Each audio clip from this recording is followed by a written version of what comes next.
Praise the Lord! Amen! Mabuti ang Diyos! God is good! All the time? Amen! Praise God! Pakitingnan nga po natin yung ating mga katabi. Sabihin po natin, I am so blessed that you are here today. Praise God! Ayan, pakita nga po ng mga mukhang excited at blessed na blessed. Amen. Ayan. Pakitingnan niyo po yung katabi niyo. Mukha bang blessed na blessed yan? Amen. Amen. Basta anak ng Panginoon, anak ng Diyos, no? Napakaliwanag ng mga mukha. Amen. Kaya naman, ang ating pong mga ngiti ay isang napakagandang mensahe sa ating mga nakakasalamuha na tayo'y may Diyos sa ating mga puso. Bagamat marami tayong pinagdaanan, sino po ang walang pinagdaanan ng buong linggong ito? Ayan, sino po yung mga pagod na pagod? Amen. Pagod lang. Ayan. Ayan. Ayan. Kaya po tayo nandito para tayo'y muling mag-recharge para sa susunod na linggo. Amen. Kasama natin ang Diyos sa lahat ng araw, sa lahat ng panahon. Hindi niya tayo iniiwan. Kaya kung tayo man ay nasa panahon ng pagsubok, panahon ng kasiyahan, kasama pa rin natin ang Diyos. Amen? Kami po ay nagagalak na makita kayo at makasama namin sa araw na ito, magiging ang ating mga kasama sa FB Live. Thank you all for tuning us, for joining us today. Wala po tayong ibang itinataas dito kung hindi ang ating nag-iisang Panginoong Jesus. Parang mahina. Panginoon? Jesus! Amen. Palakpakan nga po natin ang Panginoon. Ayan. Yung aking ay meron lamang kaunting kaguluhan. Ayaw matanggal. Anyways, ayan. Grace to you and peace from God our Father and our Lord Jesus Christ. Amen. Pakisabi po ulit sa katabi niyo, grace to you and peace from God and our Father and Lord Jesus Christ. Praise the Lord. Our world is obsessed with love. Tama ba? Sino ba dito yung ayaw na love siya? Sino dito yung gustong love siya? Amen. Di ba? Ang sakit-sakit kapag hindi ka love, no? Ng sino man sa buhay mo. Yan, ang iyong katrabaho. Sino ba naman ang gusto ng kinaiinisan? Sino ba naman ang gusto ng iniiwasan? Lahat tayo ay gustong-gustong iniibig. Amen? And we love... wala po tayong pampindot. Ayan. Ayan. And we love love. Tama ba? Ayan. Next nga po. Ayan, may kasunod. Ayan! Sabay-sabay tayo! We love love. Amen? Amen. Bakit? Bakit? Babaan natin konti. Bakit? Ayan. Yan. You and I are created in God's image. Amen? Pakitingnan ulit yung katabi nyo. Mukha ba, ganyan ang mukha. You and I are created in God's image. Pakitingnan po yung katabi, mukha bang God's image yan? Amen. Amen. Praise the Lord. God is a God of love. So, we were made to love. Actually, He is love. And since we were created in His image, we love love. Amen. The internet gives us billions of possibilities of what love is. Noong mga nakaraang linggo, no, binabalikan natin yung mga sinusulat natin sa, ano nga tawag doon? Slam book. Sino po yung mga umabot dito sa Islam book? Parang ngayon wala nang Islam book eh. Ano na ngayon? Wala na. Ayan. Sa mga hindi umabot sa Islam book, isa po siyang parang notebook. Ayan. Papafill upan mo siya sa mga kaklase mo.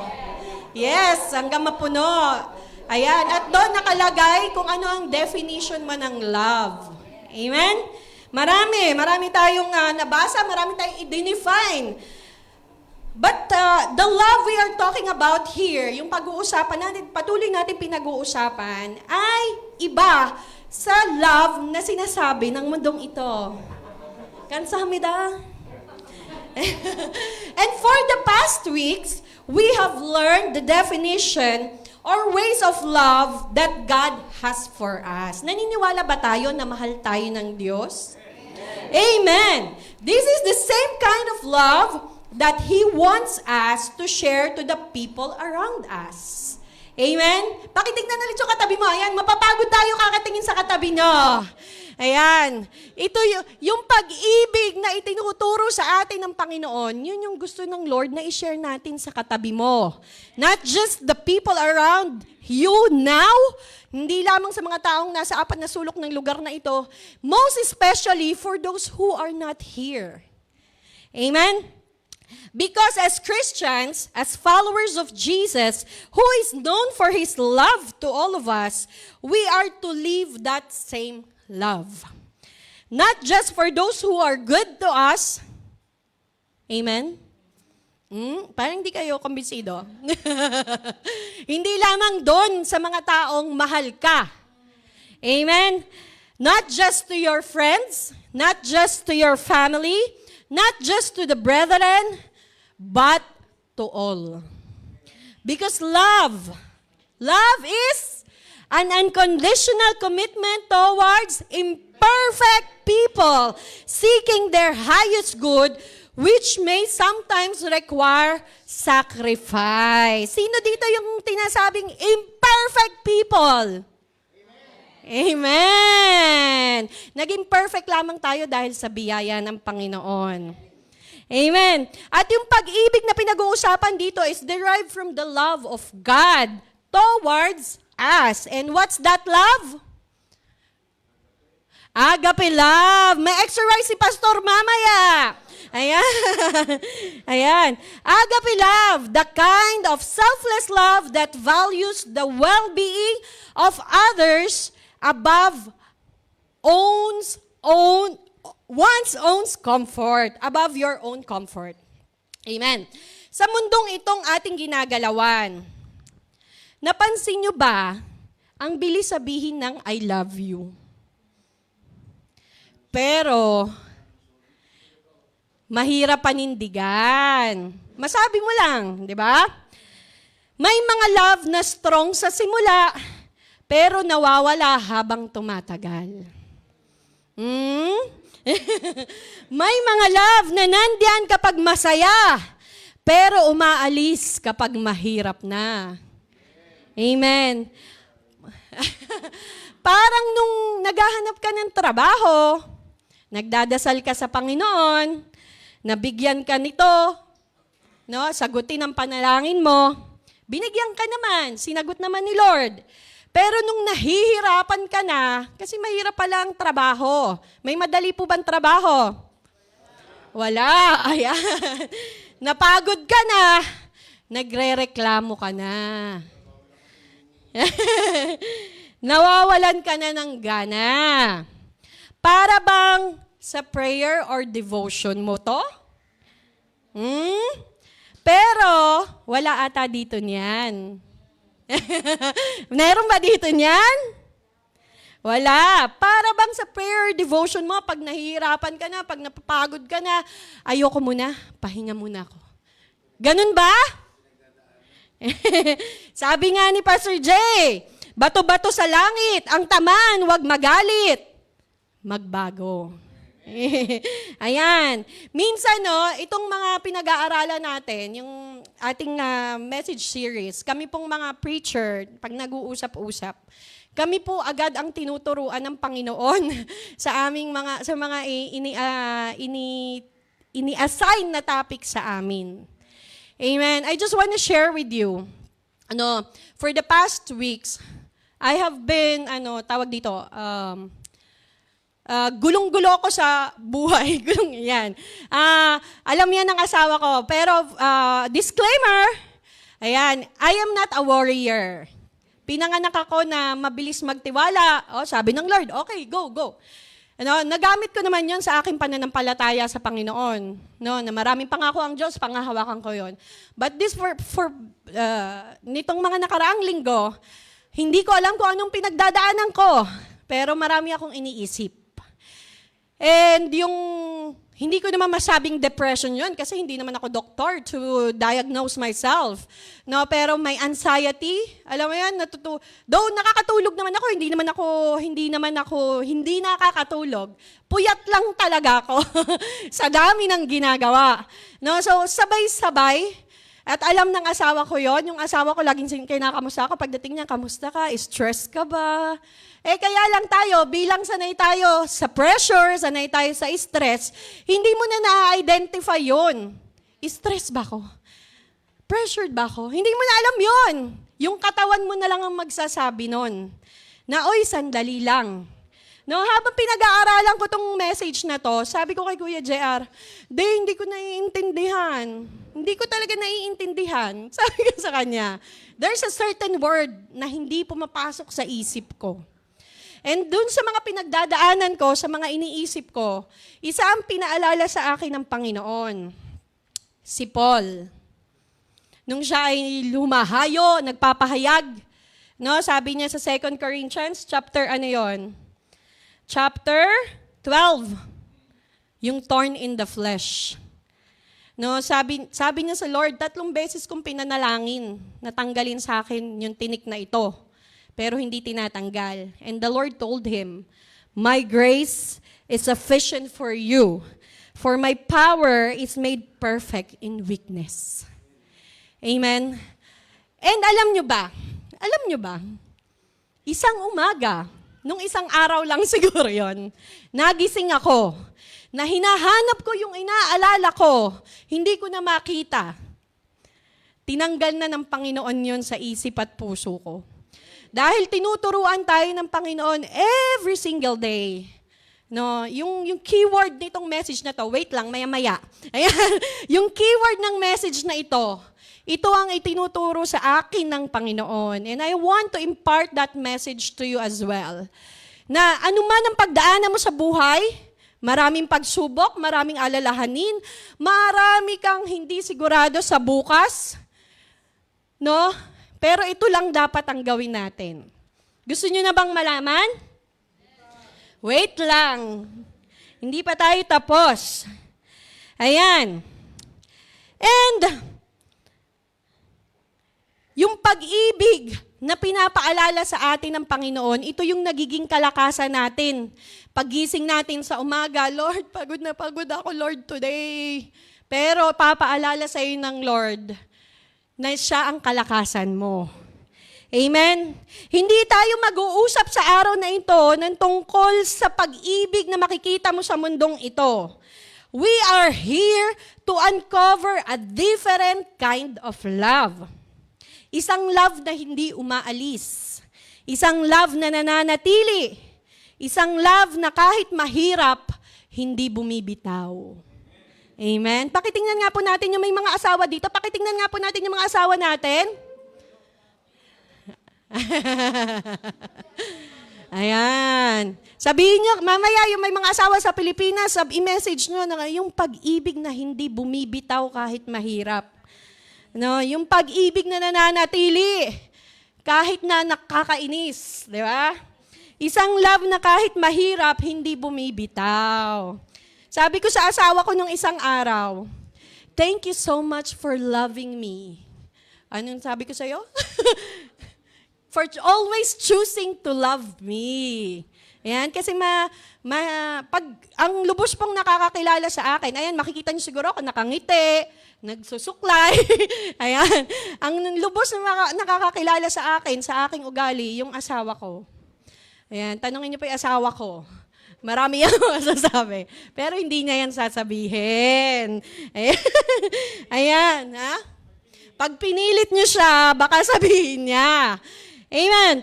So, love, paano daw to? Love is not proven by how intense it feels, but by how faithful it stays. Ang tunay na pag-ibig, hindi nasusukat sa lakas ng feelings. Kung gaano mo, ay, mahal na mahal kita, ganon. Kung hindi, sa kakayahang manatili. In this series, Love Uncovered, natutunan po natin ng mga nakaraang linggo to be known by love, that we Christians should be known by love. From James, to love radically. From Peter, to love fervently.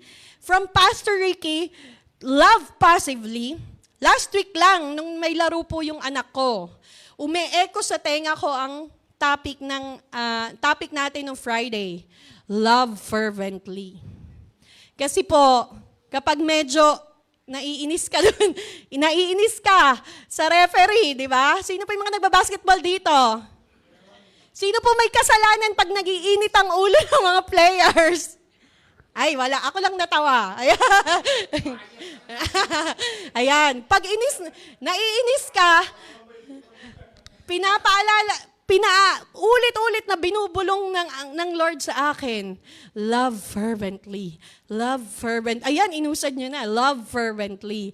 So, ngayon naman, pag-uusapan natin ang isinulat ni John. And let us continue to uncover this truth. Amen? Ang ating pong topic, eto na. Ayan. Love is abiding in God. Amen. Sige po, tayo pong yumuko, tayo pong manalangin. Panginoon, maraming salamat po sa biyaya nyo that we are all here today, Father. And Lord, amin pong dalangin na mangusap po kayo sa pamamagitan ng aming mensahe na maririnig sa umagang ito. Na patuloy nyo kaming turuan, Father, habang kami lumalakad sa mundong ito ng pag-ibig, Lord, kung paano magmahal katulad ng pag-ibig mo sa bawat isa sa amin. Salamat, Panginoon, wala po kang ibang maluwalhati sa lugar na ito, kundi kayo lamang, aming Panginoong Jesus. Let your Holy Spirit speak to each and every one of us, Lord Jesus. Salamat, Lord. This is all we pray in the mighty name of Jesus. Amen. Amen. So, love is abiding in God. Previously, narinig po natin, love radically, love fervently. Ito po yung mga uri ng pagmamahal. Kung paano tayo magmamahal sa ating kapwa, katulad ng pagmamahal sa atin ng Panginoon. And today, we will be hearing about love is abiding in God. Ang ating pong home text for today ay magmumula sa 1 John chapter 4 verses 7 to 21. Hihimay-himayin po natin mamaya lamang ang verses na iyan. At alam nyo po ba? Alam nyo ba? Hindi pa. In this home text, 1 John chapter 4 verses 7 to 21, ang salitang love ay minention 27 times. Imagine, ilang verses to? 21 minus 7 plus 1. Anong sagot?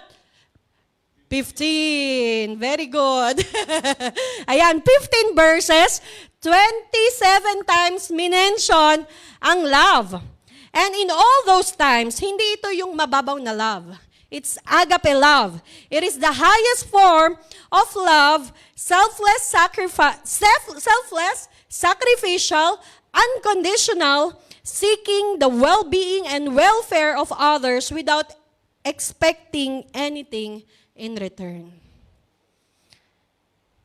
The word God naman ay minention po ng 21 times.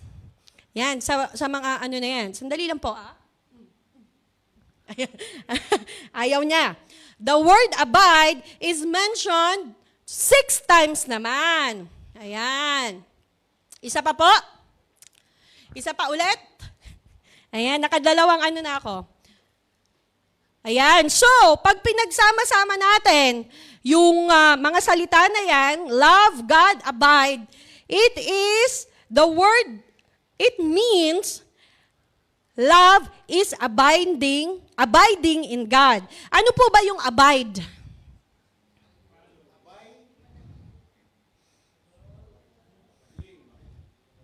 cling, stay, remain, continue, dwell, endure, be present, stand. We cannot love if we do not abide in God. Amen? And, ang application po nito is to love one another. If you will see sa verse later, in verse 7 and verse 21, sa simula at sa huli, ito agad ang sinasabi at itinuturo sa atin. Tingnan ng katabi. Diyan natin i-apply yung ating pag-aaralan. Amen? Sabi po sa 1 John chapter 4, verses 7 and 21, Beloved, let us love one another, for love is from God, and whoever loves been born of God and knows God. And this, in verse 21, and this commandment we have from Him, whoever loves God must also love his brother. Love is not just theoretical. Tama ba? Theory. Theory ba siya? No. It is something that can be experienced. Naranasan ba nating mahalin? Mahina. Naranasan ba nating mahalin? Amen. It is something that is tangible, seen, and felt. Di ba ang sarap-sarap sa feeling pag pinaparamdam na mahal ka ng iyong kapwa? And it is more than just a word. Love is more than just a word. Being our topic is love is abiding in God. Abiding in God is not just obeying in God. Magkaiba po yon. No, obeying and abiding. Obeying, susunod ka. Susunod ka kung ano sinasabi sa'yo ng Lord. Pero ang tanong, susunod ka pa rin ba? Kung nasa panahon ka ng pagsubok, nasa panahon ka ng trials, nasa panahon ka ng persecution, nasa panahon ka na pagod ka na sa mundong ito, susunod ka pa rin ba? Nasa panahon ka na hindi, Lord, ito ba talagang gusto mo para sa akin? Ito ba talagang pinagagawa mo sa akin? Susunod ka pa rin ba? Amen! Praise the Lord! It is remaining, staying, enduring, standing even it is hard, even it is difficult, even it is sad, even you are tired. Amen? Kung titingin po tayo sa tao, madaming dahilan para tumigil. Amen? Ayan, makikita po natin yung ating mga leaders, yung ating mga musicians, yung ating mga pastor, no? Akala ba natin hindi sila napapagod? Kayo na lang, sa sarili nyo na lang. Akala ba natin hindi tayo napapagod? Di ba may panahon na pagod talaga tayo eh? Pagod ang katawang lupa mo. Ayan, di ba? Pagod ang katawang lupa ko. Pagod ang isip ko. Pagod ang puso ko. Ano? Pero, maraming dahilan para tumigil. No, sa buhay Kristiyano ko po, habang ako'y naglilingkod sa Panginoon, maraming dahilan para ako'y tumigil na. Wag na ako pastor, yung iba na lang, no? Very good kami diyan eh. Yung si Kuya, meron po kaming alay lagi. Ayan, pag nagmi-meeting kami, meron po kaming alay. Yan, si Kuya na lang. Oh, di ba? Maraming dahilan kasi para tumigil. No, minsan magsusumbong ako sa asawa ko, no? Wala namang ganyan, wala namang ganon. No, wala man lang nag-aano sa mga message ko. No? Ayan, pero maraming dahilan para itigil ko. Hindi na magpapapalit na lang ako. Pero mas maraming dahilan kasi para magdire-diretso tayo sa Panginoon. Amen? Kung babalik tanawan mo kung ano ang ginawa sa iyo ng Panginoon, mas maraming dahilan para magtuloy-tuloy ka. Ako po personally, nahihiya ako sa Lord kapag hindi ko nagagampanan ng ayos yung pinapagawa sa akin ng Lord. Kasi sino bang pinaglilingkuran ko? Ang Panginoon, hindi ang tao. Amen. Napakarami talagang dahilan. Umupo po tayo at pag-usapan natin ang mga dahilan na yan. Hindi po mauubos ang dahilan para tumigil tayo maglingkod sa Panginoon. Pero mas maraming dahilan para tayo magtuloy-tuloy. Amen. Yan po ang gustong ituro sa ating ng Lord. Katulad nung sinasabi ko kanina, sabi ko kay Kuya Jerry, hindi ko naiintindihan kung ano tong inaaral ko. Nung naggulong-gulo yung isip ko, pinaalala sa akin ng Lord that this is it. Bagamat marami kang alalahanin sa buhay, marami kang iniisip, marami kang hindi sigurado, lalo na po sa ating mga anak, huwag kang tumigil, anak. This is what abiding in me. Ito yung tinuturo ko sa yung mag-abide ka lang. And the Lord will abide in you. Amen? Abiding, simple lang daw po ang abiding.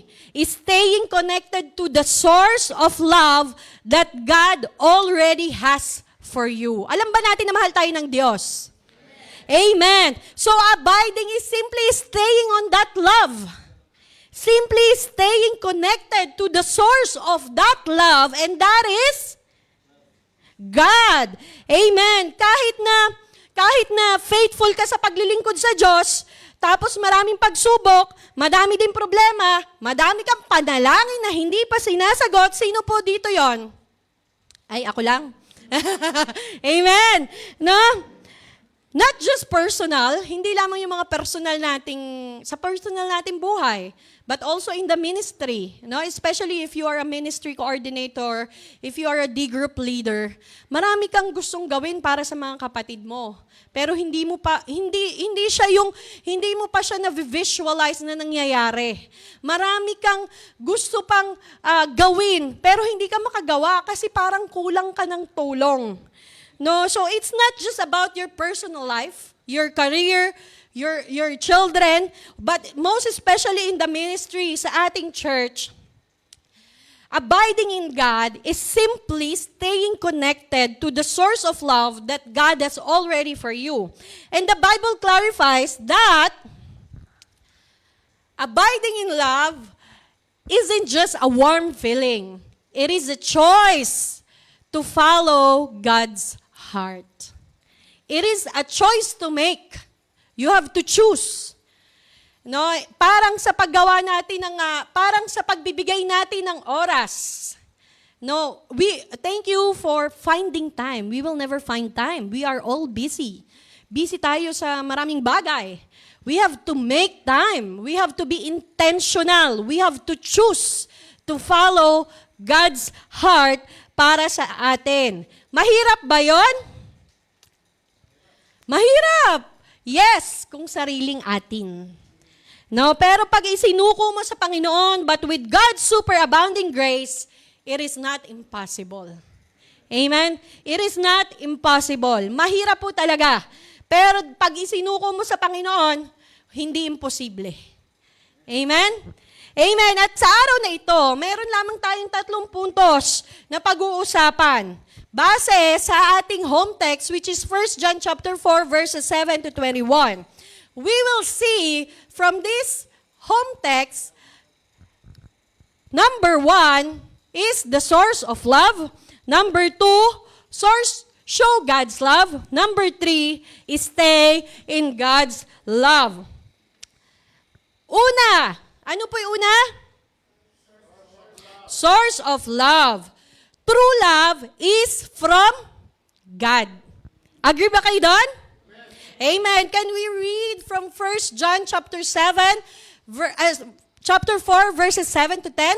Beloved, let us love one another, for love is from God.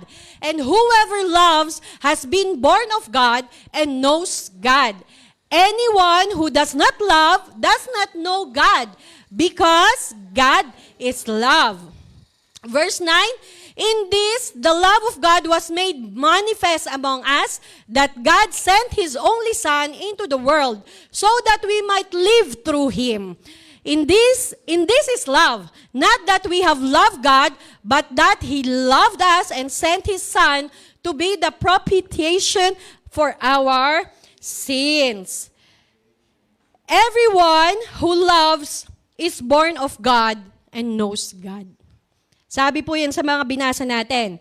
If we refuse to love, are we really born of God? Do we really know God? No? Kahit na meron kang kapwa, katrabaho, sa pamilya na lang natin, kapatid, yung asawa mo, yung anak mo, no, kahit na pikam-pika ka na, pikam-pika ka na, punong-puno ka na. Ang sabi ng Lord, you have to love. Love. Love. Dalawa lamang daw po ang tests for Christians dito po sa mga verses na binasa natin. Sige po. And I would like you to answer this to yourself. Pa-next po. Ayan, pabalik po. Ayan. 2 tests for Christians according in the book of John. Number 1, do you believe in Jesus? Number 2, do you love like Jesus? Minsan,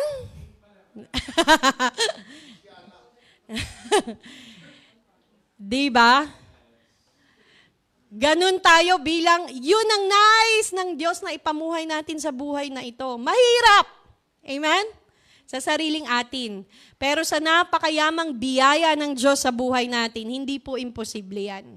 Na kahit na ang hirap-hirap mahalin ng anak mo, ng asawa mo, ng kapatid mo, ng katrabaho mong napakabait. No, ang sabi ng Lord, do you love like me? John answers the questions. The one who does not love does not know God. Sabi po doon sa mga binasa natin. If you say you believe in Jesus but do not love, then check yourself if you really do believe Jesus. Because John answered these 2 questions on verse 8. That the one who does not love does not know God. So if your answer in number 1 is yes, your answer on number 2 must be yes too. Amen? Hindi pwedeng isa lang dyan ang yes. Kumbaga sa programming, and yan, hindi or. Di ba? Sino mga computer programmer dito? Yeah. Do you believe in Jesus? And do you love like Jesus? Yes, dapat sagot dyan. Hindi pwedeng or, kasi or, pwedeng yes or no ang isa. Amen? The love that is being asked here is not just when you are happy. Pag hindi lamang yung nasa rurok tayo ng kasiyahan, ng tagumpay, sinagot ng Panginoon ang ating mga panalangin. But when it is especially when you are in difficult situation, in difficult times, in challenging times, when you are tired, yung feeling mo sobra na, puno na ang salop. Ayan, sino pa yung mga Tagalog dito? Puno na ang salop. Dapat nang kalusin. Di ba? Puno na ang salop. Yung sisigaw ka na ng pagod na pagod na pagod na pagod na pagod na pagod na ako. No? Do you love like Jesus? Kayo lang po makakasagot noon. Hindi po ako makakasagot noon. Kayo lamang po. And to live in love is to live in God. You cannot have one without the other. Agree kayo dyan? This is not to make us doubt whether we are saved or not. But may this give us confidence in where we stand before the Christ. Amen? One of the most profound praises in the Bible is praise. God is love. Sabay-sabay tayo? God is love. Before the foundation of the world, there was already love. Nauna siyang lahat sa atin. God and love have existed for all eternity. Basahin po natin sa John 17 verse 24. Father, si Jesus po nagsasalita dito. Father, I desire that they also whom you have given me may be with me where I am, to see my glory that you have given me, because you loved me before the foundation of the world. The relationship between God the Father, God the Son, and God the Holy Spirit is defined by they are in perfect love with one another. God did not create people because He needed people to love Him. God was fully complete. He created us out of His love. Yan. We have such a longing for love because we were created in God's image. Ganun na lamang ang longing natin sa pag-ibig. Dahil nga we were created in God's image. Love is the foundation. Love is the foundation of the relationship of God the Father, God the Son, and God the Holy Spirit. Love is tangible, sabi natin kanina. Amen? It can be seen. Like what we said earlier, love is not just theoretical. It is something that can be experienced. It is tangible. It can be seen and felt. It's more than a word. And God revealed and proved His love through, amen?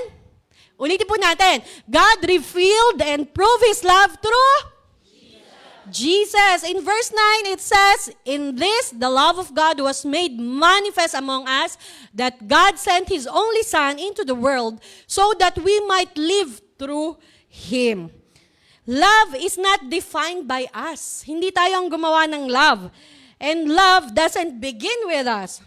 Love is from God, and He shows us what love is. In verse 10, it says, in this is love, not that we have loved God, but that He loved us and sent His Son to be the propitiation for our sins. Ano po yung propitiation? Tama po ba yung pronunciation ko? Hindi ko siya na-search sa Google eh. Ayan. Ito pong, ano yan? Propitiation. Ayan. Ito pong word na to, hindi lamang yung may inialay. Hindi lamang ganon. No? It refers to an action that appeals to God's justice and removes His wrath by providing a sacrifice for our sins. So, God showed His love para sa bawat isa sa atin by giving up His Son. And siya ay namatay sa krus ng Kalbaryo para sa bawat isa sa atin to reconcile, to give a reconciliation between God and people. God is loving and gracious. That's why He made a way to have a relationship with Him. Amen. Pwede namang hindi na. Pero ganun na lamang ang pag-ibig ng Diyos para sa bawat isa sa atin. God is loving and gracious. No? Okay, di ba sabi natin kanina, God is already complete. Okay na siya. Complete siya. Hindi tayo create para mahalin siya. But we were created out of His love. Dahil sa pag-ibig niya sa bawat isa sa atin. At dahil binigyan tayo ng Panginoon ng freedom, no, nagkasala ang kanyang mga nilalang. Siya na rin mismo ang gumawa ng paraan para ma-restore ang relationship na iyon between God and people. And that is on the cross. We have the amazing work of Jesus Christ. Jesus died on the cross on our behalf. Amen. Ganun po tayo kamahal ng Panginoon. Ganun na lamang ang pag-ibig ng Diyos na ibinigay niya ang kanyang bugtong na anak sa bawat para sa kabayaran ng ating mga kasalanan. Abiding in love means letting God's affection for you be the atmosphere you breathe. Hindi siya yung parang isusuot mo, tapos pag wala ka sa mood, hubarin mo. It is like para siyang hangin na kailangan mo, nalalanghapin mo at ibubuga mo. No? Tinatanggap mo at ibibigay mo. Para siyang hangin na kailangan mo araw-araw para mabuhay. Ang hangin po ba sinisinghot lang? Ibubuga mo din yan. Kasi pag di mo binuga, laso naman yan sa baga mo. Ayan. So, para siyang hangin na kailangan mong lunukin, langhapin, at kailangan mo ding ibigay. Amen? When you are criticized, you stay in His love. When you fail, you stay in His love.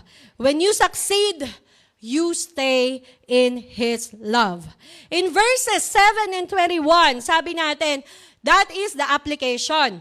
That is, we are called and commanded to love one another. That's why abiding is showing God's love. Amen. Sige po, basahin po natin sa verses 11 to 12 and 19. Beloved, if God so loved us, we also ought to love one another. No one has ever seen God. If we love one another, God abides in us, and His love is perfected in us. We love because He first loved us. Napakasarap pong isipin na ang ating Diyos ang unang nagmahal sa atin. Amen. Sa kabila ng ating kasalanan, sa ating pagkukulang, no, He first loved us. Now, mayroon po akong paboritong awitin. Ang linya po doon. Hindi po tayo kakanta. Hindi po. Niyakap mo ako sa aking karumihan. Inibig mo ako nang di ko kayang pantayan. O Diyos. Ayan.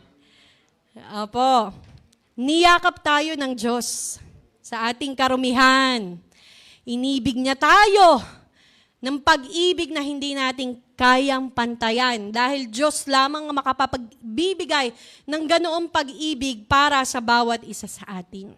Ganun na lamang po tayo kamahal ng ating Panginoon. We have been loved completely by God, and now, God calls us to love others. Amen? We love because He first loved us. For us to be able to love this way that God loves us, we need to abide in Him.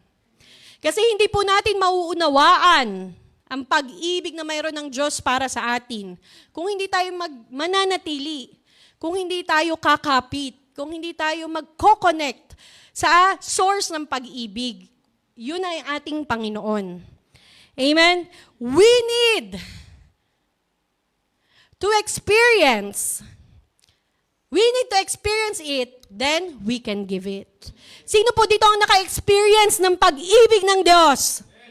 Amen. That's why we have to share it. We have to give it. Amen?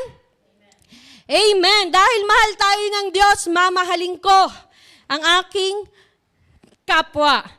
God may not be visibly seen, but His love and presence is felt through us. Ayan, yan po ay sinabi sa verse 12. If we love one another, God abides in us, and His love is perfected in us. God love, sabi po ni Colin Smith, God's love comes to you, and it comes through you. Payag ba kayo doon? Payag ba kayo doon? Amen. We were never meant to keep God's love to ourselves. Hindi siya parang regalo na pag tinanggap mo, itatago mo. We are meant to share that love of God sa ating kapwa. It is perfected when we allow the love of God to come to us and allow it to come through us. Amen? Perfected, yung sinasabi pong perfected dito means completed. God's love is completed when we receive it and love others with it. Amen. So Jesus provides a chain of abiding. Pinakita ni Jesus yung chain ng abiding na ito. The The Father loves the Son. The Son loves the believers. And the believers are to remain in that same love. So it is a chain. Mahal ng Diyos Ama ang kanyang anak, pero pinadala niya para maging alay sa ating mga kasalanan. At ang Panginoong Jesus, di ba, yung sabi niya doon sa una natin binasa sa John chapter 17 verse 24, na makasama niya itong mga nakakakilala sa Kanya. No, ganun tayo kamahal ng Panginoon. That's why tayo ay tinuturuan na manatili sa pag-ibig na iyon na ating naranasan sa Panginoon. We do not have to create love on our own way. You simply stay connected to the source of love that God already has for you. Stay connected. There are so many people that need love around you. Tama ba? Maraming nangangailangan ng pag-ibig. Amen. And I pray na maging desire ng puso ng bawat isa sa atin, maging burden sa puso natin, na yung hindi pa nakakasumpong sa tunay na pag-ibig ng Panginoon sa kanila, ay makakilala, makita, maranasan nila ang pag-ibig ng Panginoon. Pero hindi yan mangyayari kung tayong mga nakaranas ay hindi lalabas, hindi aabutin ang mga taong itong hindi pa nakakilala at nakakaranas ng tunay na pag-ibig ng Diyos. Kaya tayo ay pinananawagan to go. Go. And make disciples of all nations. Amen?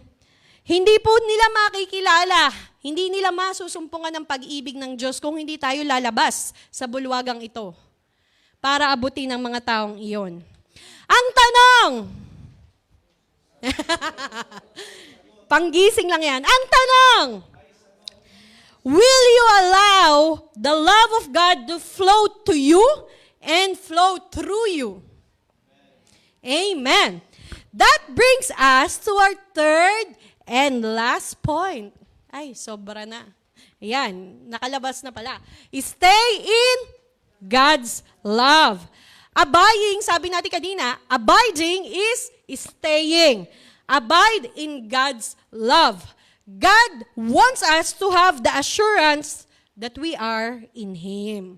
As we abide in Him, He has given us the Spirit. Let us read po from 1 John chapter 4 verse 13. By this, we know that we abide in Him and He in us because He has given us of His Spirit. As we abide in Him, He has given us His Spirit. The Holy Spirit is the assurance of God's invisible presence in us. Amen? And He empowers us. Sabi po sa verse 13, yung binasa natin kanina. Amen? Yun yung sinasabi natin, na mahirap magmahal pag hindi ka mahal-mahal. Mahirap magpatuloy kapag gulong-gulo ka, pag hindi mo nakikita what's ahead of you. Pero, because of the Holy Spirit that is in us, ito yung nagbibigay sa atin ng assurance na kasama natin ng Panginoon. Ito ang nagbibigay sa atin ng kalakasan na hindi natin kayang arukin, hindi kayang abutin ng ating mga isip na nagawa ko to. And it's all because of God's grace. Amen? Love is abiding in God. And let us continue po sa pagbabasa in verse 14. And we have seen and testified that the Father has sent His Son to be the Savior of the world. In verse 15, whoever confesses that Jesus is the Son of God, God abides in Him, and He in God. So we have come to know and to believe the love that God has for us. In 17, in continuation, God is love, and whoever abides in love abides in God, and God abides in Him. By this is love perfected with us, so that we may have confidence for the day of judgment. Because as He is, so also are we in this world. And in 18, there is no fear in love, but perfect love casts out fear. For fear has to do with punishment, and whoever fears has not been perfected in love. We all have a fragrance. Tama ba? May kanya-kanya tayong amoy. Amoy. Mabango ba?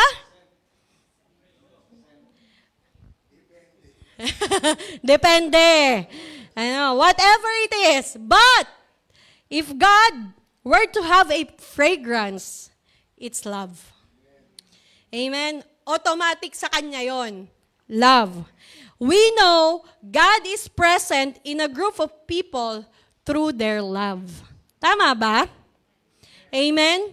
Gusto ba natin na pag dumating tayo sa opisina, sa trabaho na lang natin, or sa mga kaibigan natin, pag dumating tayo, masaya?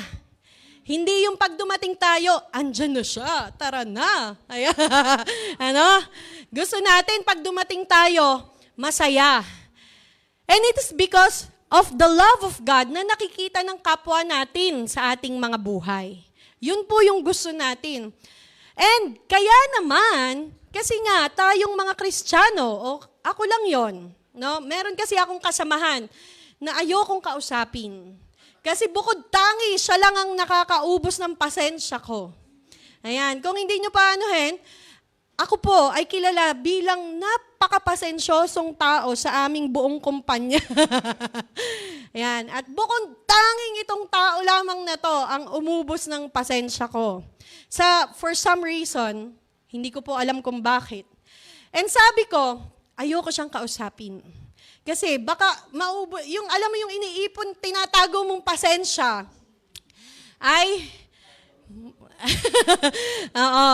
And may mga kaganapan po na talagang bumigay ako. At alam niyo po, nakakahiya. Nahiya ako sa Panginoon, nahiya ako sa mga kasamahan ko. Pero dahil sabi nga nila, among all people, ito pa ang naubos mo na pasensya. Ibig sabihin, to the highest level ang tao na ito. Kaya hindi ko naman siya maiiwasan kasi katrabaho ko nga siya, di ba? So, pinapasa ko siya sa mga kasamahan ko, kayo makipag-usap dyan. Ayokong kausapin. Hindi naman it's not personal. It's about, ayokong maubos yung aking pasensya at ayokong bumigay. Pero, sabi ng Lord, pag hindi mo yan dinil, hindi mo matututunang ibigin yung kasamahan mo na yan. Hindi po. Hindi nyo kilala kahit sabihin ko. Itago na lamang natin siya sa pangalang BFF. Ayan, BFF naming lahat. Yan, kilala ni Kuya John yan. Ayan, BFF mo din ba yan? Baka hindi. Pero baka. Ayan. So, ang sabi sa akin ni Lord, pag iniwasan mo yan ng iniwasan, hindi mo mapapakita yung pag-ibig ng Diyos na mayroon ka. So those people, we have to deal with it. Kailangan mong mas i-expose yung sarili mo so that you will practice the love of God. No, hindi mo nga pwedeng piliin kasi yung pakitaan lang ng pagmamahal eh. It should be for all. Not just for those people na bet mo lang, di ba? Na gusto mo lang, but it's for everyone. And yun ang gusto natin, makilala tayo na punong-puno ng pag-ibig. No, minsan sinakausap ko yung sarili ko, nung minsan napagtagumpayan ko ang pakikipag-usap sa kanya. Sabi ko doon sa kasamahan ko, sabi siguro niya, ay nako, nasa mood siya, magandang pakikipag-usap niya sa akin. So, for me personally, I don't want that impression na kinikim-kim ko yung ganong pagsubok sa buhay ko. We have to face it. We have to share Jesus. We have to share the love of God kahit gaano pa yan kahirap. Amen? That is how you abide in God. How you abide kahit na nakakapi ka, Lord. Pwede bang sa iba na lang siya makipag-usap? You have to abide. Because that is love. Ganon tayo inibig ng Panginoon. Inibig niya tayo sa kabila ng ating mga pagkakasala, sa kabila ng ating pagkamatigas ulo. Sinabi na sa'yo ni Lord, ito gawin mo, hindi mo ginawa. Pero mahal pa rin tayo ng Lord. Hindi nawawala ang pag-ibig ng Diyos para sa bawat isa sa atin. Amen? Ayan. And if we are abiding in God, we have the confidence in Christ. We have no fear, sabi dun sa verse 18, because we are completely loved. If you are in Jesus, you are God's child. Kaway-kaway nga mga God's child. Yeah, kaway-kaway kayo. Yeah, praise the Lord. You are free. Ulit ba, Kuya Mac? No fear. You are free. No fear. You can be used by God in the capacity He made you to be used. Amen?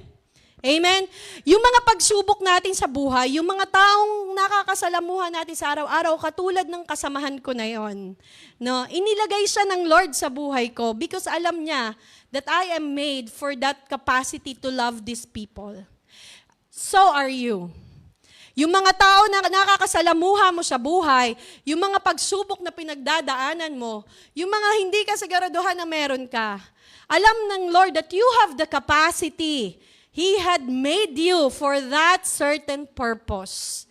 Amen? And because we are free, wala tayong takot dahil alam natin na kasama natin ng Diyos. Because we are God's children. Amen? Amen. Ayan. When you are born of God, something changes in you. Amen? May nagsabi na ba sa inyo? Parang may nagbago sa'yo. Ayan. Parang medyo, naparami ang kain natin, di ba? Parang may nagbago sa'yo. Di ba? Maski yung kasamahan mo. Actually, pag pinapamuhay natin ang salita ng Panginoon, kahit yung hindi mananampalataya, they will see something in you. Something in you is radiating. Magra-radiate yan. Your aura, sabi nga ng mga kabataan ngayon, di ba? Aura. Your aura will speak itself. And that radiance, naging radiation na, na kailangang iwasan. Yan, mali. That radiance, yes, that radiance will speak itself. That radiance is from the Lord. At yun ang gusto natin, di ba? Na pag dumadating ka, andyan na ang presensya ng kapayapaan. Yes po, the glorious light from Jesus. Yun ba ang gusto natin? Amen. Ayan. So, your deepest desire is to love God, to please Him, and to love others. Amen? Iba-iba po tayo ng stage sa ating buhay Kristiyano.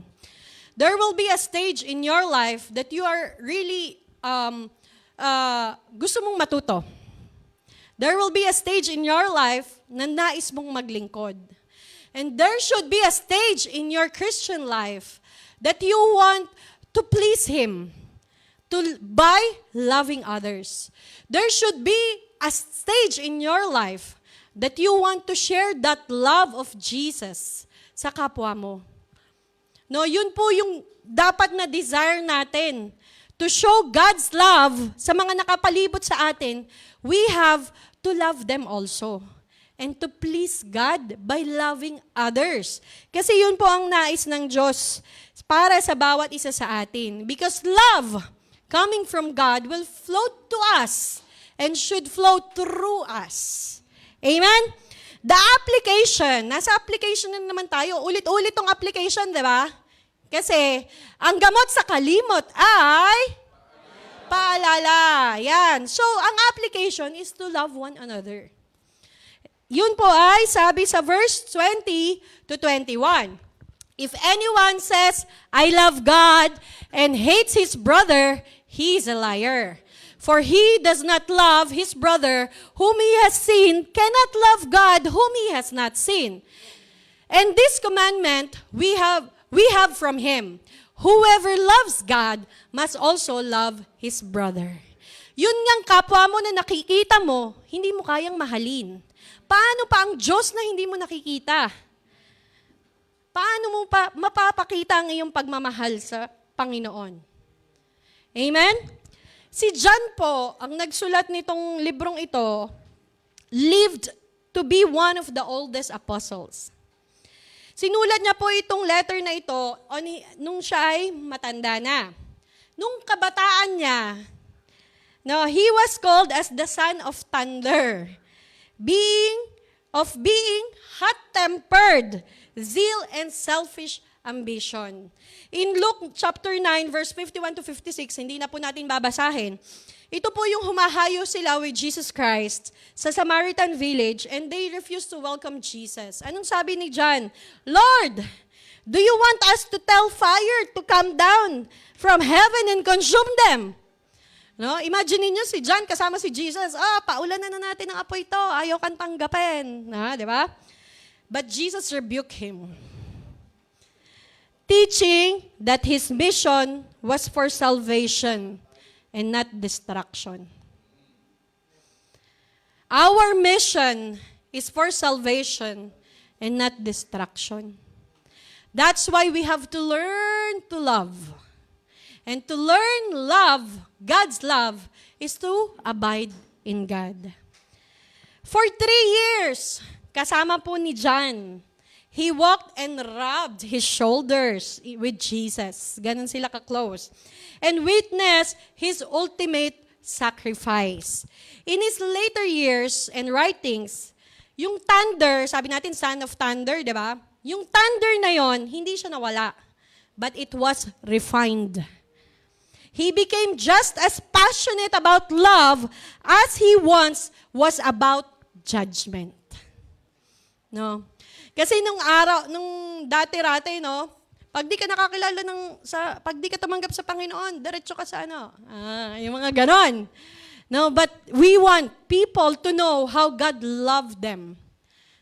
At paanong gusto ng Lord na makasama ang bawat isa sa atin for all eternity. We have to share that love to people.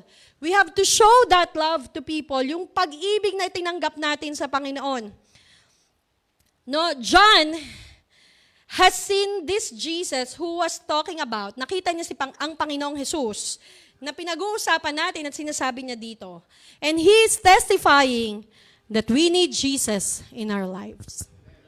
Amen? Wala po tayong ibang kailangan kung di ang ating Panginoong Jesus.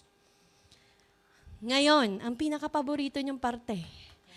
In conclusion, yan. Will you confess Jesus? Will you confess Jesus? Do you confess Jesus is the Son of God? Amen. Do you love like Jesus? Pahina ang ating labanan. Amen. We are all work in progress, no? If you desire, and that should be our desire to love like Jesus, lumapit lamang po tayo sa Panginoon. Wala pong imposible sa Diyos because He is gracious, He is loving. Kung meron kang tao na nais mahalin, imbes na kainisan, magalit, ilapit mo siya sa Panginoon. That the Lord change your heart, not that person's heart. No? Your heart towards that person and share that love of Jesus in you. Amen? God is so gracious. Maraming beses na pong napatunayan ng Panginoon ang pag-ibig niya para sa bawat isa sa atin. Yung mga awitin po natin ngayong umaga, it's all about God's love. Lahat, it declares gaano kadakila ang pag-ibig ng Diyos, gaanong walang hanggan ang pag-ibig ng Diyos, ang katapatan ng Diyos ay bago araw-araw. Ganun po ang lagi nating ipaalala sa ating mga sarili. Hindi madali, oo. Pero hindi imposible dahil sa biyaya at habag ng Diyos sa bawat isa sa atin. Amen? If you do not have Jesus in your life, you cannot love this way. So, God is love, and to love like God, we need to abide in God. Amen? Amen. Love is the source, not the effort. Ang source ng pag-ibig natin ay yung pagmamahal ng Diyos para sa bawat isa sa atin. We do not manufacture love. We receive it. As John taught, we love because He first loved us. To abide is to keep your heart open to that original flow. We have to keep our hearts open and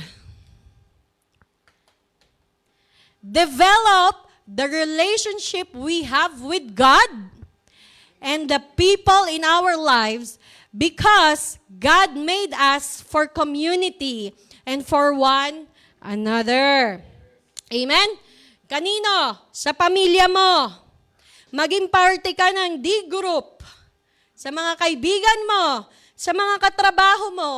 At maging sa labas. Sa pagpunta natin sa grocery, pagsakay natin sa mga Uber, sa pagtanggap natin ng mga delivery sa mga rider. Alam nyo po, yung salitang thank you at magandang smile nyo, brighten up the day of these people.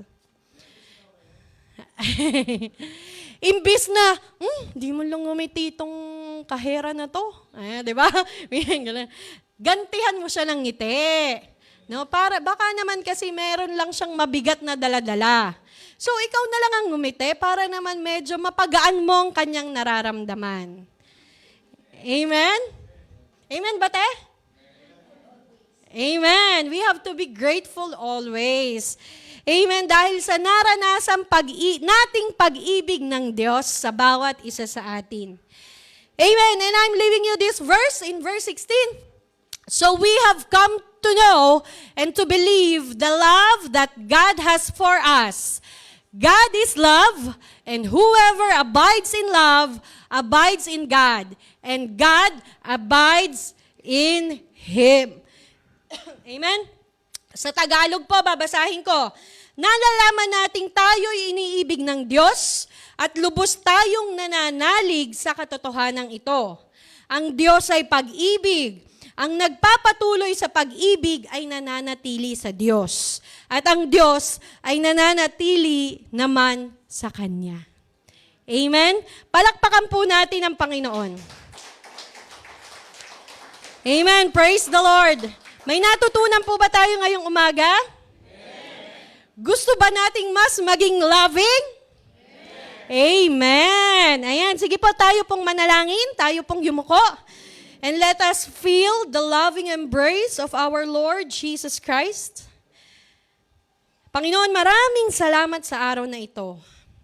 Thank you, Heavenly Father, for the truth that you are love and that you have called us to make our home in you. Thank you for being the true vine who gives us life, strength, and purpose every single day. Lord, help us to stop trying to do life on our own. Teach us to abide, to stay close to your heart when we are tired, to rely on your grace when we fail, and to rest in your presence when the world is loud. May your love be the atmosphere we breathe and the foundation we stand on. Just as you transformed John from a son of thunder into an apostle of love, we ask that you transform us. I am inviting ang bawat isa po sa atin that if you want God to transform you, that you desire your heart to be transformed and to be able to share the love like Jesus, pwede po ba nating itaas ang ating mga kamay? Hallelujah. Panginoon, nakita niyo po ang mga kamay na ito. Nakita niyo po ang aming mga puso na nagdi-desire to love like you. Sa ganang amin, Panginoon, marami kaming kahinaan. Marami kaming pagkukulang. But you have said, your grace is sufficient. Ang kailangan lamang namin ay magtiwala sa pag-ibig mo at katapatan mo sa bawat isa sa amin. Transform our hearts, Panginoon, each and every single day, O God. And remind us that you first loved us. Na mahal mo kami, O Diyos. Na kasama ka namin sa paglakad namin sa buhay na ito. Na hindi mo kami iiwan. Hindi mo kami pababayaan.